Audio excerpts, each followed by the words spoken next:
Alright, so let me talk about the movie It. This is definitely something I grew up with, and I definitely want to own my own DVD copies. It took a while though. This is a double-sided disc.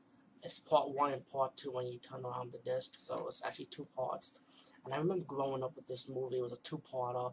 I think it was on Channel 7 ABC. They played this, and I remember seeing the trailers and everybody in my school. This was like the talk about movie in my school, and when it aired on TV, we was like. And then the next day we got back to see we got to see part two, and we were like, it was the shit. This is like one of the scariest clowns and clown horror genre movies. See, I'm stuttering. I feel like the lead character. And the movie is about this clown pretty much killing kids. And plus, you have these kids that they knew something strange is going around the town, and they have to like go battle fight this clown, while battling their own fears. And like each of them have their own experiences with the clown, and and what goes around the town with the bullies and stuff, with against the bullies too, and each of the kids like, and it's that when the kids end up defeating the clown, like the part one, it talks about how you see how they grew up, and they made this promise, if this clown comes back, they will return to defeat the clown once more, and the black guy who stayed in the town started calling his friends one by one, like, look, it's bad. I need you to come back to the town to help me defeat this clown, pretty much. And and each of the kids kind of grew up, they had successful, but they also had like the drama issues too. And then part one was more of the flashback story on the children, how they grew up around the town and what they experienced. And then you got to the end, and then one of the kids that grew up ended up killing themselves because he can't handle it no more. And then you get part two, which all the grown ups finally go to the town where they grew up at, visit their friend, go talk about good times, but also talk about why we back, help us remember, you know, and you know, and then the clowns stop. And plus, in part two, you also have the flashback story when they were kids. Also, explain a little bit more on what happened. Even after defeating the clown as Stan, who killed himself in the first part of the movie, who grew up, killed himself, suicide. Um, there was a situation with Stan when he went into this haunted like house, and he saw the clown came back to life, but just that he was all bumped up with bandages and stuff. Um, it was really cool movie though, and then how he was on the run. So it was kind of like you have a bit more story in part two, with the flashbacks. But it's mostly when they grew up, when they got older. Now we got to when they got older in part two, and they start talking about like, okay, how are we gonna defeat this clown again? While the clown's more fear on them, even when they're older, one by one, or even in groups. I don't want to ruin any moments who have not seen this movie. We old people, we know about this, but we grew up around this shit.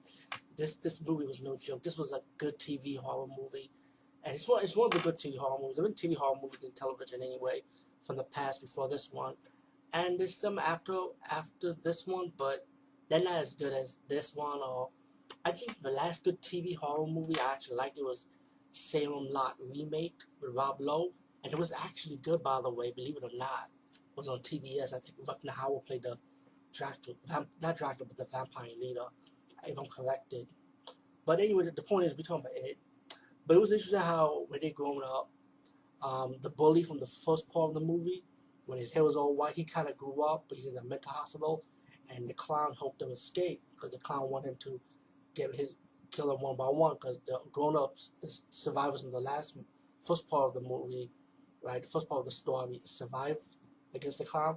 So the clown was using the bully to help him try to kill him one by one, but he failed. But he injured the black guy who put the group together for them to come back. So the black guy was in the hospital, while the rest of them decided, okay, you know what, we're gonna do it. We're gonna stop this clown.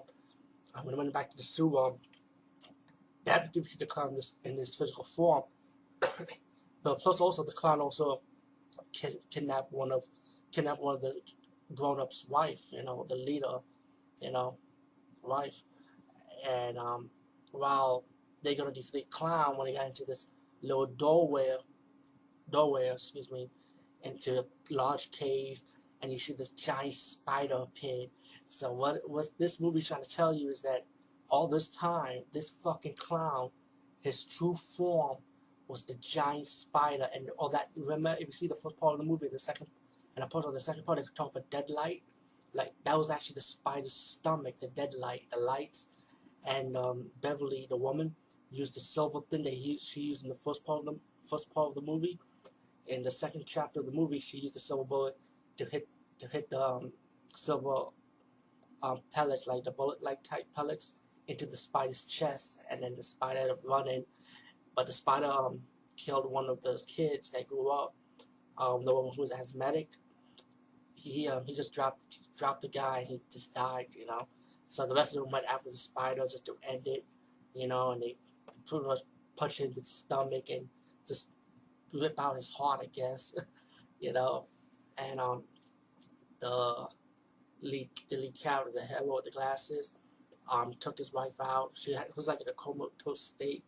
So during the end of the movie, the black guy said no narrations are saying that how the guy who's fat, who's good looking out, played by John Ritter, and Beverly, they decided to be together. They ended up having a kid, story wise. Harry Anderson character, the comedian kid who grew up to become a comedian actor, doing another movie. Um, the black guy said supposed to go out of town, explore his horizon pretty much, and the guy, he took his wife into his silver bicycle, and he ride it faster, and so his wife could wake up, like supposed to give her like memories or something. I don't know, man. It was just like, I get to give her some fresh air, I guess. So his wife came out with that comatose state, but all in all, this movie was good, man. Acting, story, everything about this movie was excellent, man. It's no comparison. And I should pick up the book because I want to read the book. I never had a chance to read the book, but since I have some spare time now, I'm definitely gonna pick up the book for this. And I'm also gonna pick up it for Salem Long, since I just mentioned that movie too. And I mean, there's a lot of moments in this movie with the flashbacks. There's more I didn't say too much about because I don't want to spoil the moment, but I'll say a lot of my scenes. There's a lot of famous scenes in this movie I like. The ones I like the most is probably the library scene in part 2 of the story, and also the fortune cookie scene in part 2 of the story. As for the first part, I pretty much like the flashback when they were kids and how they experienced how they had enjoyed themselves in the town, but also there was bad obstacles like those bullies they got to face, and how they came together. Like, we strong as one. They bonded as one, but they're close as friends like that, and they were able to battle the bullies by working together. And the strong friendship they have in this movie is what I like about this movie the most too. Yeah, it definitely pick it up. I mean, if you grew up with back in the days growing up, there's a lot of memories. If you're new to this, definitely pick up the DVD. It's the not rated version, so it's kind of awesome. Anyway, peace guys, and see you later.